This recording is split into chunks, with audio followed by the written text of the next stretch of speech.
because there's so many things that we can think about when it comes to sort of having success in these sort of settings.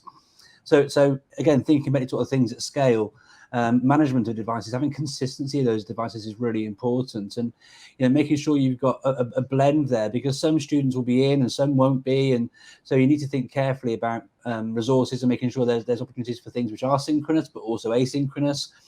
And accessibility is built in there as well. And it's not just about accessibility, but actually access to technology as well. It's lovely to hear about the investment that happened prior to the pandemic from Mark and Lisa there, because so many schools were caught short. So they hadn't planned for this. And again, like Mark was outlining there as well, parents and support and communications. And again, it's so important that continuing professional development is really helpful as well.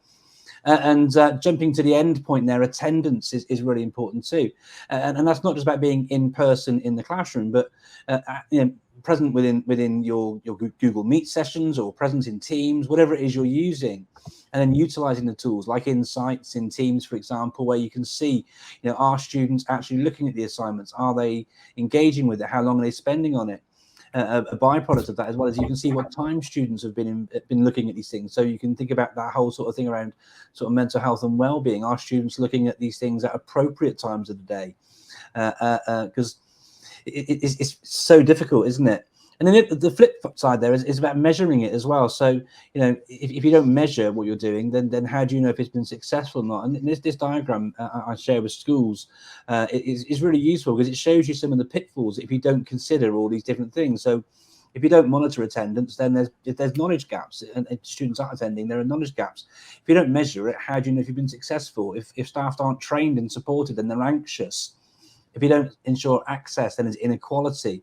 If you don't involve the parents in all of this and train them and support them, like great to hear from Mark and Lisa about how they've been working with their parent community. It's so important. If you don't involve them, then you don't get that support, do you, from them? And it's so important to have that triangulation of support and wrapper of care from around the child, from the school and the parents as well. And then things aren't accessible, then obviously not accessible. If it's not sort of planned for synchronous and asynchronous, then you're lacking in equality.